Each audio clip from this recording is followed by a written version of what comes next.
रिजवान,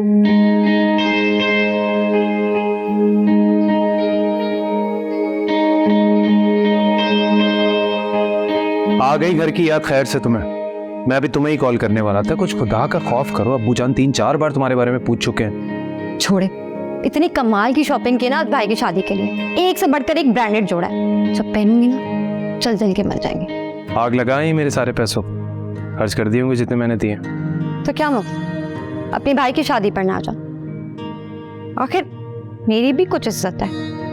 और अभी तो आपने मुझे गोल्ड का सेट भी बनवा के देना है, वो खावर के वलीमे के लिए जो सूट सिलवाया ना उसके साथ पहने। सब ऑलरेडी इतने तो जेवर है, काफी नहीं है? आखिर हयात अहमद की बहन जिनके पास अच्छी खासी दौलत और जायदाद है। ये सारी जायदाद ना मेरे अब्बू जान की है, रिजवान अहमद की नहीं। हाँ तो उनसे बात करें, पैसे निकलवाएं। तब तो मैंने बच्चों की भी शॉपिंग नहीं की। अब्बू से मैं कैसे पैसे अजीब बात करती हो तुम। लो, इसमें अजीब सी क्या बात है? आप हयात अहमद की जायदाद के इकलौते वारिस है। इस पूरी जायदाद का ना मैं इकलौता वारिस नहीं हूं, एक बहन भी है मेरी। सज्जल को भूल गई तो? हाँ, और वो शादीशुदा है, अब वो अपनी घर बार वाली। आ रही हूँ।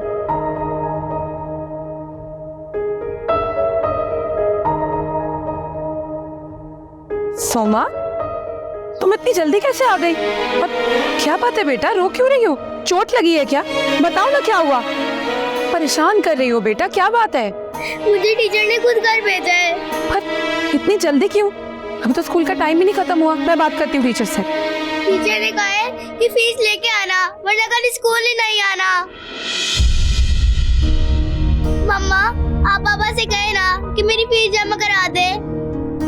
हाँ बेटा, तुम परेशान मत हो। है बाबा से कह दो। अच्छा जाओ, चलो आंसू पोछो और जाके कपड़े बदल लो। हम तुम्हारे नाना के घर जा रहे हैं। हाँ, क्या हम फीस के पैसे लेने जा रहे हैं? अच्छा तुम जाओ मैं आ रही। सबा बेटी, कहाँ बेटा? जल्दी से ठंडा पानी पिला दो, शदीद प्यास लगी है मुझे। जी लाई।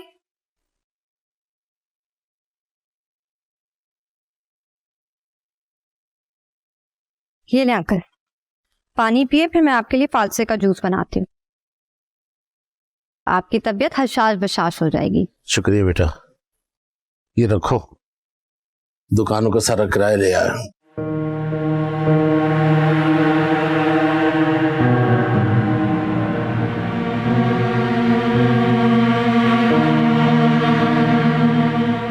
अंकल, मैं आपकी बहुत इज्जत करती हूँ, बिल्कुल मेरे बाबा की जगह है।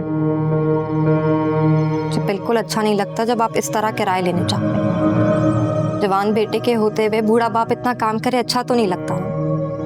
रिश्तेदार भी बातें बनाते हैं, और जब एंड में सब कोई रिजवान को ही संभालना है तो क्यों नहीं जिम्मेदारी आप उसके ऊपर डालते? रिजवान कोई फारिग से नहीं बैठा होता, उसके अपने काम है, 100 बखेरे हैं।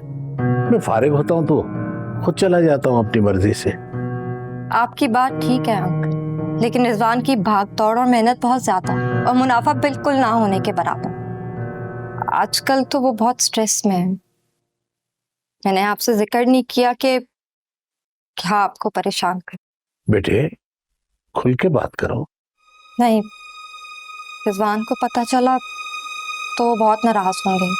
उन्होंने मना किया है कि मैं जिक्र ना करूं आपसे। बेटे, मुझे पता तो चले कि आखिर माजरा क्या है। आप पूछते हैं तो मैं बता देती हूँ, लेकिन आप रिजवान से इस बारे में जिक्र नहीं करेंगे। रिजवान का जो पार्टनर है वो उन्हें धोखा देके दुबई भाग गया। इतना कुछ हो गया और रिजवान ने मुझे हवा तक नहीं लगने दी। सप्लायर्स उनके पीछे पड़े हैं, कह रहे हैं कि रकम वापस करो। मुझे तो समझ नहीं आ रहा है कि अब क्या होगा।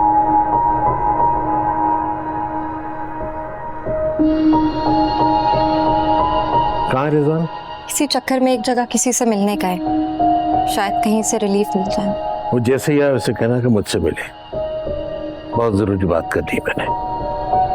ठीक है, जाओ तुम। ये मैं साथ ले। हिफाजत से रखना बेटा।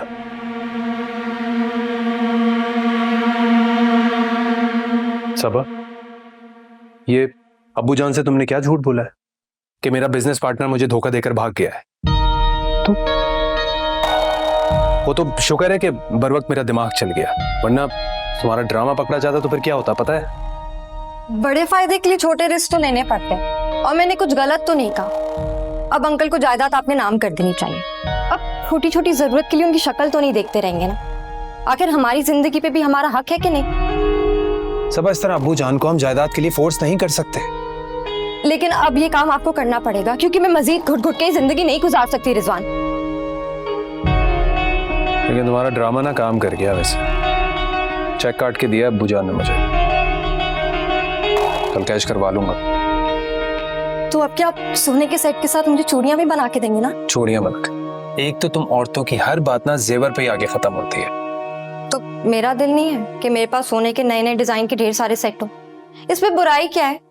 सजना सवरना मेरा हक है। अच्छा ये बताओ कि वो सज्जल कब आई? चेहरे से तो काफी परेशान लग रही थी, तुम्हारी बात हुई है क्या उससे? उसे पता है आज अंकल को किराया मिलने वाला, तभी तो आई है, वरना उसे क्या फुर्सत के यहाँ आके हमारा हाल पूछने की। उसे आई है, अंकल के साथ ही बैठी हुई है। इसका मतलब है कि ताहिर भाई नहीं है उसके साथ? ताहिर भाई को आने की क्या जरूरत है, जब वो बहाने बहाने से सजल को यहाँ पैसे मांगने भेजते थे। कभी किराया चाहिए, कभी बिजली का बहाना, तो कभी कुछ। वैसे एक बात बताऊं आपको, ताहिर भाई में गैरत और इज्जत नाम की कोई चीज नहीं है। मुझे तो लगता है कि उनकी नजर अंकल की दौलत पर है।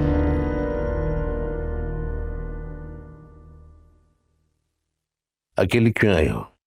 ताहिर तुम्हारे साथ नहीं आया? कैसे चल रहा है उसका कामकाज? वो अब्बू जान, मैंने आपको बताया नहीं कि ताहिर का काम तो कुछ महीने पहले ही खत्म हो गया, अभी कोई काम नहीं कर रहे हैं। तो क्या कर रहा है वो? जॉब ढूंढ रहे पर कुछ हो नहीं रहा। अब्बू जान, अगर आप मुझे कुछ रकम दे देते तो। वो असल में सोमा के स्कूल वालों ने उसे घर वापस भेज दिया था, कहा कि जब तक फीस जमा नहीं कराओगे स्कूल मत आना। मैं आपके पास बहुत मजबूरी में आई हूँ अब्बू जान। कितनी बार मैंने तुम्हें कहा है कि हाथ खींच कर रखो, फजूल खर्चियां बंद करो। तुम्हारा भाई भी बहुत मुश्किल में है। अब मैं अपने वारिस की करूं या तुम्हारी? अब देखो, तुम अपने घर बार वाली हो, अब तुम ताहिर की जिम्मेदारी हो, मेरी नहीं। अच्छा, जाते हुए सबा से कुछ पैसे ले जाना। मैंने एक जरूरी काम के लिए ये रकम पसंदाज की थी। अब क्या करें, सोमा की फीस भी तो देनी है। अब ये काम भी नाना की जिम्मेदारी है। हद है भाई। अब्बू जान, मैं ये रकम आपसे उधार समझ कर ले रही हूँ। ताहिर की जॉब हो जाएगी तो लौटा दूंगी आपको। सजल, मैंने तुम्हें पहले भी कहा था कि हर महीने इधर उधर के खर्चे में बर्दाश्त नहीं कर सकता।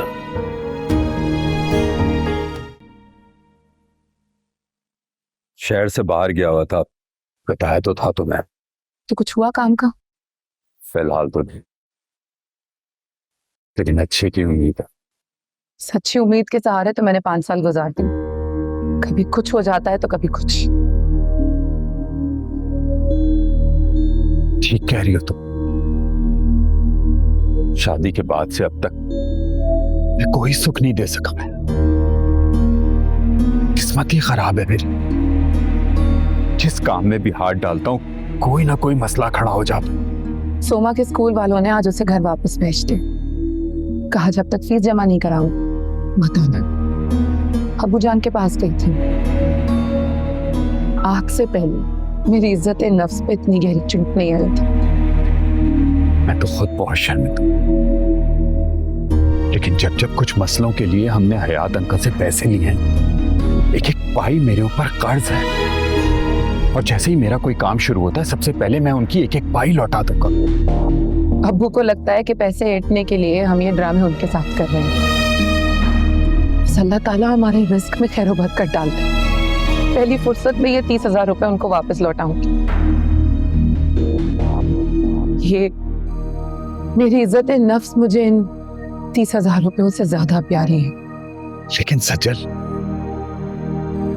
बाप तो बेटियों के लिए घनी छांव की तरह होता है। शादी से पहले तक, शादी के बाद तो बेटियां पराया धन हो जाती हैं।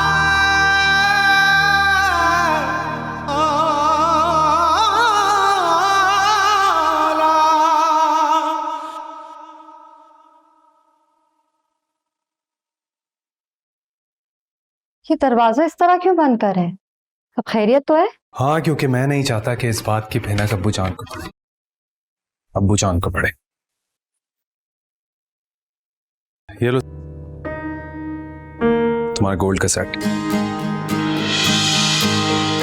अब्बू जान ने सप्लायर्स के लिए जो चेक दिया था तुम्हारी फरमाइश में ही खर्च हो गया वो तो। Thank you so much Rizwan, आप बहुत अच्छे हैं। अच्छा ठीक है, बाद में देख लेना आराम से। अब्बू जान के पास जा रहा हूँ। अच्छा सुने, वो मैंने ना आज अंकल को अपने वकील से जायदाद के बारे में बात करते हुए सुना था। क्या बात हो रही थी? ये तो मुझे नहीं मालूम। पता करता हूँ मैं। जी पता नहीं, प्रॉपर बात करके आइएगा। अच्छा।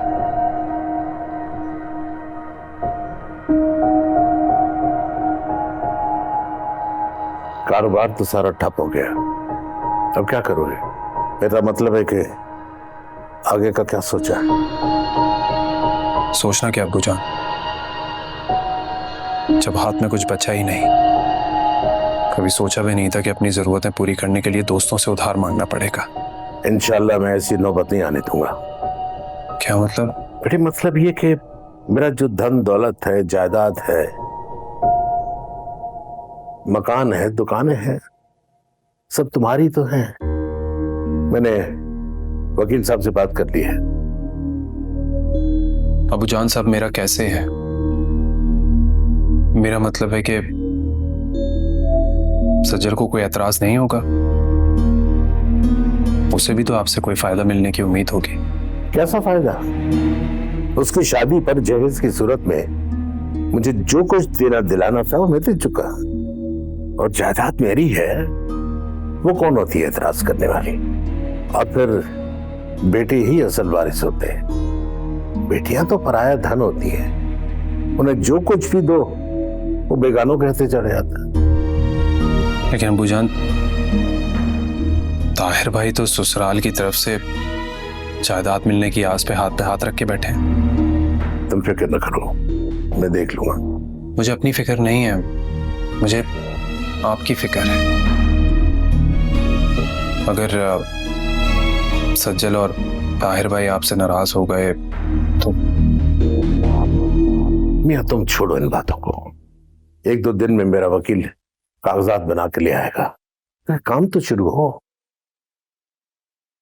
ठीक है पूजा, फिक्र न करो, अल्लाह बेहतर करेगा।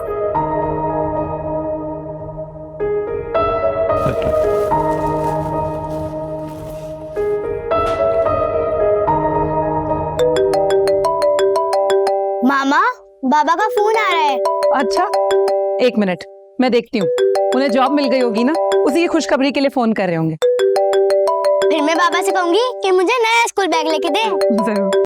हेलो जी ताहिर, कैसे हैं आप? अरे सुहेल भाई, आपके पास ताहिर का फोन क्या कर रहा है? क्या एक्सीडेंट? बेटे वकील साहब ने ये डॉक्यूमेंट्स भिजवा दिए, अब एक बार आराम से बैठकर ये सारे डॉक्यूमेंट्स पढ़ लेना, ठीक है? ठीक है। भाई अब वो क्या हुआ सज्जल? मैं कब से आप लोगों का फोन मिला रही हूँ पर मिल ही नहीं रहा था। सोमा को पड़ोस में छोड़ के बहुत मुश्किलों से यहाँ तक पहुंची हूँ। अरे हुआ क्या है? तुम इतनी घबराई हुई क्यों हो? भाई वो ताहिर का एक्सीडेंट हो गया, वो उनके किसी दोस्त ने फोन करके मुझे बताया, उसे हॉस्पिटल लेकर गए। किस हॉस्पिटल में? गाड़ी निकालो, चलते हैं। जान पता नहीं है तो मैंने पूछा ही नहीं, मुझे खुद समझ में नहीं आ रहा। जी तुम परेशान मत हो, मैं और अबू जान हॉस्पिटल जाते हैं। और कितनी देर लगेगी? अब घर वापस आ भी जाए। हाँ हाँ जो ठीक है, अब आ जाए घर। ओके। सबा भाभी। हाँ सजल। भाभी। हाँ सजल। भाभी आप क्या प्लीज भाई को फोन कर देंगी अपने नंबर से? मेरे पास बैलेंस खत्म हो गया है। वो तो हॉस्पिटल में, और तुम तो जानती हो कि ताहिर भाई के लिए सारी भागदौड़ वही करे। अभी थोड़ी देर पहले बात हुई थी, कह रहे थे सब ठीक है। लेकिन ताहिर के एक दोस्त ने तो मुझे कहा कि उनकी टांग में फ्रैक्चर हो गया है और रीढ़ की हड्डी में भी काफी चोटें लगी हैं। शुक्र करो कि जान बच गई। और रही बात चोटों की, वो तो ठीक हो जाएंगी। मुझे बहुत परेशानी हो रही है। आप प्लीज रिजवान भाई से कह देना कि मुझे हॉस्पिटल ले जाएं। मुझे वहां जाना है और वो अब तक सोमा को भी नहीं लेकर है। अकेला रिजवान क्या क्या करे? हॉस्पिटल में ड्यूटियां दे, बच्चों की जिम्मेदारियां उठाए। तुम एक काम क्यों नहीं करती? तुम ताहिर भाई के पास जाके रुक जाओ। मुझे नहीं लगता कि इस मुश्किल वक्त पे तुम्हें उनका साथ छोड़ना चाहिए। अब देख लो, मेरा तो ये मानना है। आप ठीक कह रही हैं। आप भाई से कह दें वापस आ जाए, मैं ताहिर के पास रुक जाऊंगी।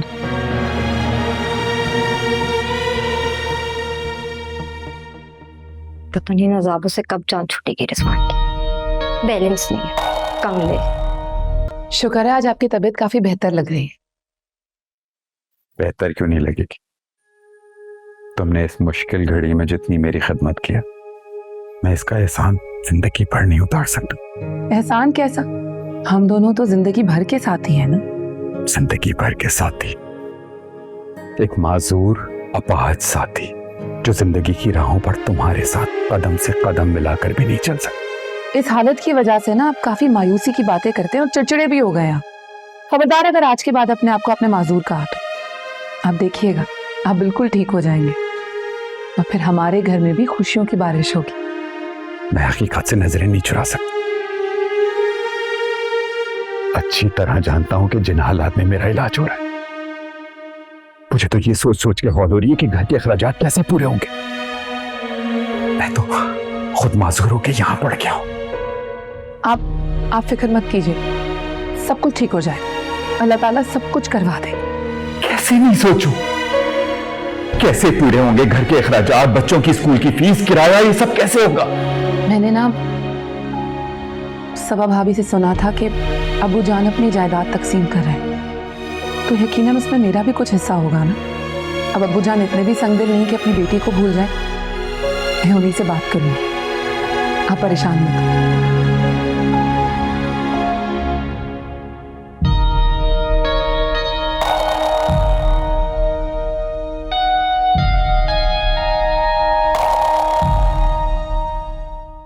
ये ले अंकल, ट्राई करें। क्या ये? हलवा। हलवा? तुम्हें पता भी है डॉक्टर ने मुझे मीठा खाने से सख्ती से मना किया है। क्यों खामखा ज़हमत की बेटा? जब मैंने इतनी मेहनत कर ली है तो अब तो आपको ये हलवा खाना पड़ेगा। चलो फिलहाल बस दो। अस्सलाम वालेकुम। अरे सजल, बहुत लंबी उम्र है तुम्हारी।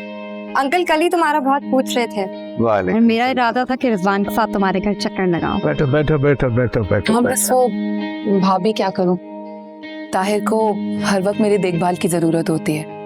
उन्हें अकेला छोड़कर कहीं आ जा नहीं सकती, बस इसीलिए। अच्छी बात है बेटा, ताहिर का खास ख्याल रखा करो। बेटे मैंने तुम्हें एक सजल को देने के लिए अमानत दी थी, वो तो ले आओ बेटा। जी अभी लाई। लो हलवा खाओ, तुम्हारी भाभी ने बनाया है। इसके हाथ में तुम्हारी अम्मी जैसा स्वाद है, उन्हीं से तो सीखा सब कुछ। पर आपको तो मना है ना? नहीं मुझे मना है, खा नहीं सकता, खिला तो सकता हूँ ना। ये ले अंकल। शुक्रिया बेटा, ये लो। ये 5 लाख रुपए। ये किस लिए अब्बू जान? ये मेरी तरफ से तोहफा समझ के रख लो, काम आएंगे। तुम्हें मालूम होगा कि मैंने सारी जायदाद रिजवान के नाम कर दी है, क्योंकि वारिस तो बेटे ही होते हैं। मैं तुम्हें पढ़ाया लिखाया, अच्छा जहेज देकर धूमधाम से शादी की, बस इसके बाद मेरी जिम्मेदारी खत्म। मुझे उम्मीद है कि तुम्हें इसमें कोई एतराज नहीं होगा। अगर आप बुरा ना माने अब्बूजान तो ये रख लीजिए। मुझे कोई एतराज नहीं होगा, बस आप और भाई मुझसे नाराज मत होइएगा और इस घर के दरवाजे मेरे लिए बंद मत कीजिएगा। बेटियां जरूर पराया धन होती हैं, लेकिन उनके लिए बाप और भाई का सहारा ही बहुत बड़ी बात होती है। ऐसा कभी नहीं होगा। क्या बात है, बहुत चुप हो। जब से आई हो कुछ उलझी उलझी लग रही है। मैं पहले उलझी हुई थी, अब सारी उलझने खत्म हो गई, क्योंकि अब्बूजान ने अपनी जायदाद रिजवान भाई के नाम कर दी है। जाहिर है उनके वारिस हैं, मैं बेटी हूँ, पराया धन हूँ। अच्छा, तुम इन बातों को अपने दिमाग पर मत सवार करो। तुम्हारे लिए एक अच्छी खबर है। आज मेरी एक दोस्त से बात हुई और उसने मुझे मशवरा दिया है कि मैं घर बैठे ऑनलाइन बगैर किसी इन्वेस्टमेंट के अपना रोजगार कमा सकता हूं। वाकई मैं भी तालीम याफ्ता हूँ ताहिर, मैं भी आपका साथ दे सकती हूँ। मुझे बस यही चाहिए। अच्छा ताहिर, आपसे एक दरख्वास्त करनी थी। अगर मैं ना रहूं या मुझे कुछ हो जाए ना, तो सोमा को कभी ये एहसास मत दिलाइएगा कि वो पराया धन है। कैसी बातें कर रही हो? जानती भी हो तुम्हारे दम से मेरा ये मकान घर है। प्लीज फिर कभी ये बात अपनी मुंह से मत निकालना। नहीं निकालूंगी, पर प्लीज मुझसे ये वादा कर दें कि सोमा की शादी के बाद भी आपसे यही मोहब्बत और शफकत देंगे, अपने होदे का एतबार दिलाएंगे उसे। क्योंकि जब माएँ नहीं रहती ना, तो बेटियों को बाप की मोहब्बत और एतबार की ज्यादा जरूरत होती है। अंकल, आपको पता है ना, रात में आपको भी मेहंदी पर। अंकल, क्या हुआ है आपकी तबीयत को? रिजवान को बुला, मुझे हॉस्पिटल ले चले। आपकी तबीयत ठीक तो है? मेरे सीने में शदीद तकलीफ हो रही बेटा। मैं अभी वो नंबर लाती हूँ। जल्दी बेटा, जल्दी। या अल्लाह। हाँ, क्या हुआ है? आप अभी तक क्यों नहीं आए? और अंकल की तबीयत कैसी है? सब अब्बूजान का ट्रीटमेंट चल रहा है, मैं अभी मेडिसिन लेने के लिए निकला हूँ। तो क्या डॉक्टर्स उनको आज डिस्चार्ज नहीं करेंगे? नहीं यार, क्योंकि उन्हें हार्ट अटैक हुआ है। डॉक्टर ने कहा है कि 3 वॉल्व भी बंद है, ऊपर से ब्लड प्रेशर और शुगर भी हाई। ये तो बहुत अफसोसनाक बात है। मैं अंकल के लिए शाम से दुआएं मांग रही हूँ। अच्छा सुने, वो अम्मी पूछ रही थी कि हम लोग मेहंदी पे कब तक जाएंगे? तो सबा, तुम्हें उन्हें बोल देना चाहिए था ना, जाहिर सी बात है। तुम एक्सक्यूज करो उनसे, क्योंकि मैं तो अब्बूजान को इस हाल में छोड़कर नहीं जा सकता ना। वो तो आपके कहने से पहले ही मैंने उन्हें मना कर दिया था। चले, मैं बाद में फोन करती हूँ। ठीक है। क्या मुसीबत है, पिया जी बीमार होना थी। मैं तो जाऊंगी, चाहे कुछ भी हो जाए। भाई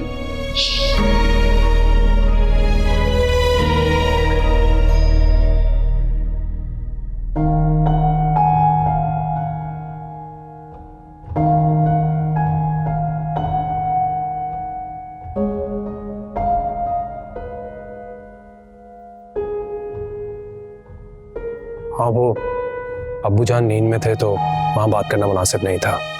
सॉरी, मेरा ध्यान ही उस तरफ नहीं गया। अब डॉक्टर्स क्या कह रहे हैं? मेरा मतलब है अब्बूजान पहले की तरह ठीक तो हो जाएंगे ना? तुम्हें पता तो है अभी बाईपास हुआ है, तो मुकम्मल एहतियात और देखभाल की ज़रूरत है। शुगर के साथ साथ हाई ब्लड प्रेशर भी है, तो ख्याल तो रखना है। अल्लाह ताला मेरे अब्बूजान को मुकम्मल सेहत अता करते हैं। आमीन। सबा बेटा, तो आवाज भी नहीं सुनती। सबा जल्दी से मुझे खाने को कुछ दे दो, शदीद भूख लगी है मुझे। क्या मसला है आपको? क्यों आवाजें लगाते रहते? बेटा मुझे भूख लग रही है, कुछ खाने को ला दो। अभी सुबह ही तो नाश्ता दिया था। इतनी जल्दी कैसे भूख लग जाती है? हमें तो नहीं लगती। मेरे शुगर का मरीज हूँ, भूख तो लगेगी ना। अभी खाना नहीं बना है, मसरूफ थी। जब बनेगा तो दे दूंगी। अभी ब्रेड दे देती हूँ, उसी पे गुजारा करें।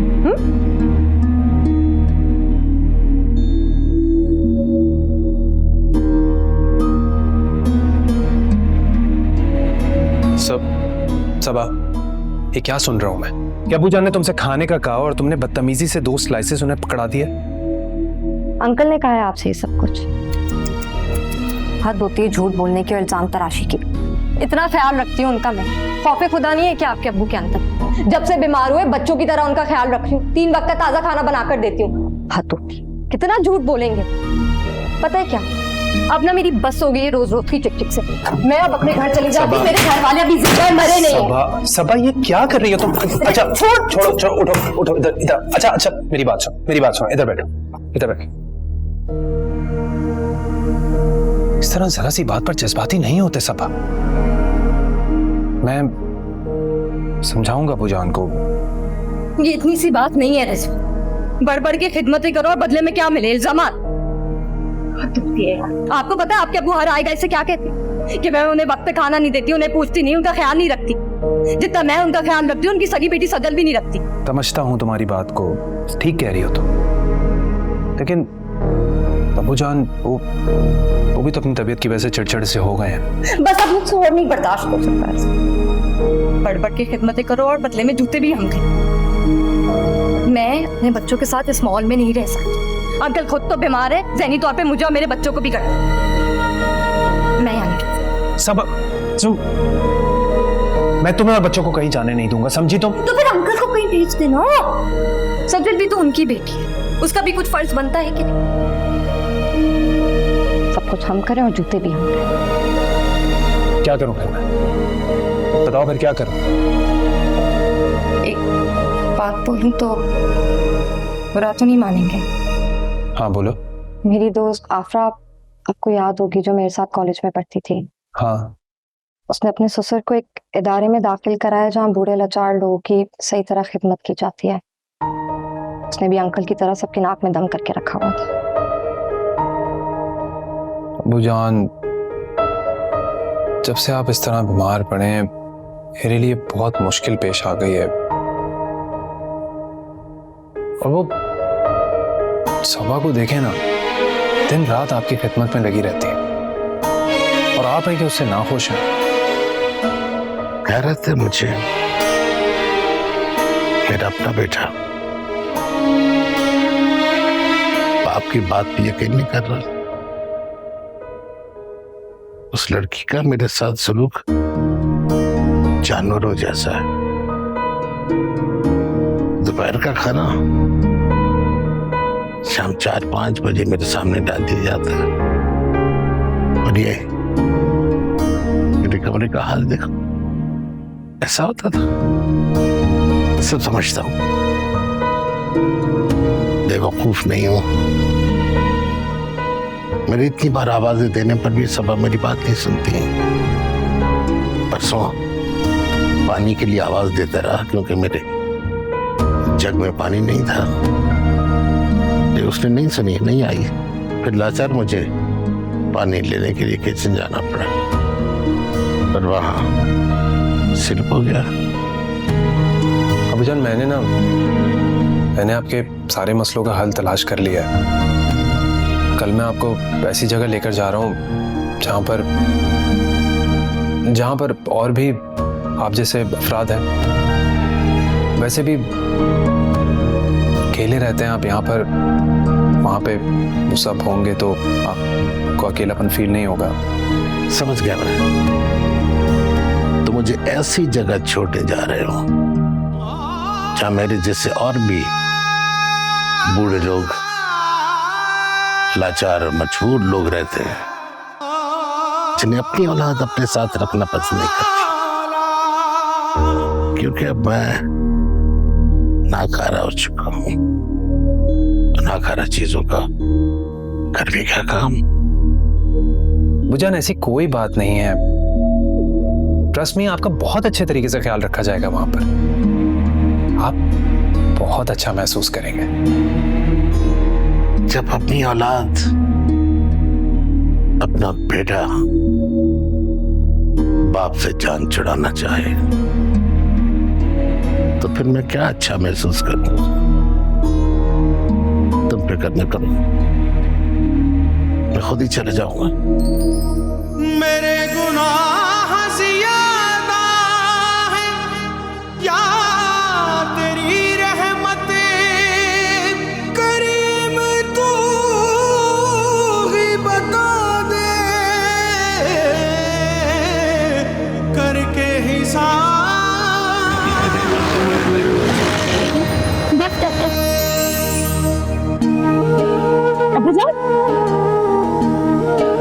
ये सब क्या है? कहाँ जा रहे हैं आप? यहाँ क्या कर रहे हैं? मैं घर छोड़ के जा रहा हूँ। तुम्हारा भाई और भाभी अब मुझे बोझ समझने लगे। पता नहीं कहाँ मुझे फेंकने का सोच रहे हैं, इसलिए मैं खुद चला आया। सड़क पार करते हुए चक्कर आ गया तो मैं बैठ गया यार। अबू जान, आप उठे, आप मेरे साथ चले। उठे, हाँ हम घर जाएंगे ना। वो उठे, आप उठे, चले, मैं आपको ले चलती हूँ। उठे।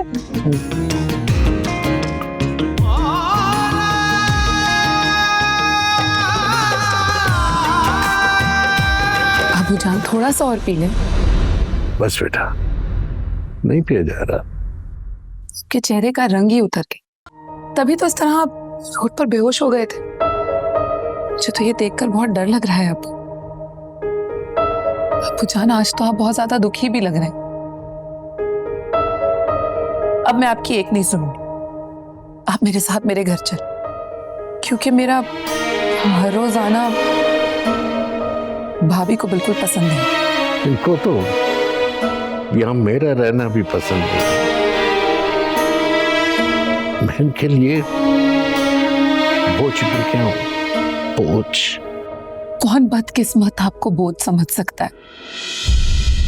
मेरे लिए तो आप मेरा सब कुछ है। मेरा मान है आप, एक घना दरख्त जो तेज धूप में साया देता है। मैं आपसे बहुत प्यार करती हूँ अब्बू जान। आप मेरे साथ चलें, मैं अपने साथ आपको लेकर ही जाऊंगी आज। मेरे लिए ये मेरी खुशकिस्मती होगी अगर आप मेरे साथ रहेंगे। बैग अंदर। भाई, बैग रहने दे, इसे मैं खुद उठा लूंगी, क्योंकि अब अब्बू जान मेरे साथ रहेंगे। मुझे तो ये सोचकर खुशी हो रही है कि अब्बू जान के आ जाने से मेरे घर में न जाने कितनी रहमतें नाज़िल होंगी। अब आपको और भाभी को अब्बू जान परेशान नहीं करेंगे, बार बार आवाजें भी नहीं देंगे। मैं ले जा रही हूँ अब्बू जान को अपने साथ। सजल गलती हो गई, खुद अपने हाथ से अपने पैर पे कुल्हाड़ी मार दी। इन दोनों की बातों में आकर अगर ये जायदाद इनके नाम न करता, आज मुझे ये दिन देखना न पड़ता।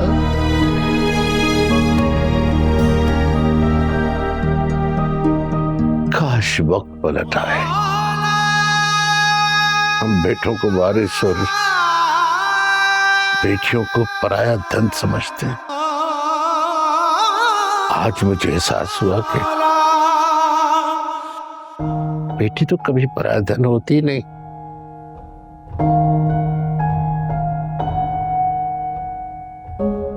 तुम पराया धन, तुम जो शादी करते ही बदल गए।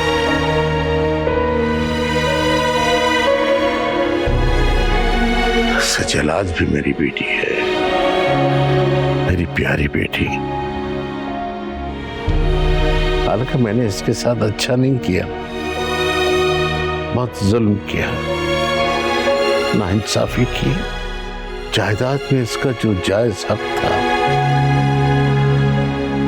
नहीं थी, ऐसे महरूम रखा इससे। सिर्फ तुम्हारी वजह से। अबू जान, मुझे आपकी जायदाद में से कुछ नहीं चाहिए। मेरे लिए तो यही बहुत है कि आप मेरे साथ हैं। बस अपना ये हाथ मेरे सर पर रख दें,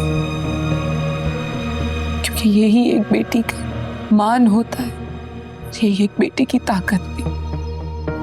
मुझे और कुछ नहीं चाहिए। मुझे माफ कर दो बेटा। अंबुजा, मैं बहुत शर्मिंदा हूं।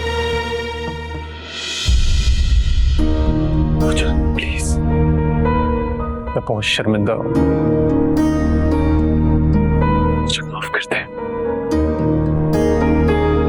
सचल, माफ कर दो मुझे प्लीज। नहीं भाई, अंकल प्लीज मुझे भी माफ कर दें। मैं बहुत शर्मिंदा हूँ। आप बड़े हैं, आपका ज़र्फ भी बड़ा है। मैं छोटी कम अकल हो गई ना गलती, माफ करती हूँ। अब आप यहीं रहेंगे हमारे साथ। बोले ना रिजवाना। आप कहीं नहीं जाएंगे, हमसे दूर कहीं नहीं जाएंगे।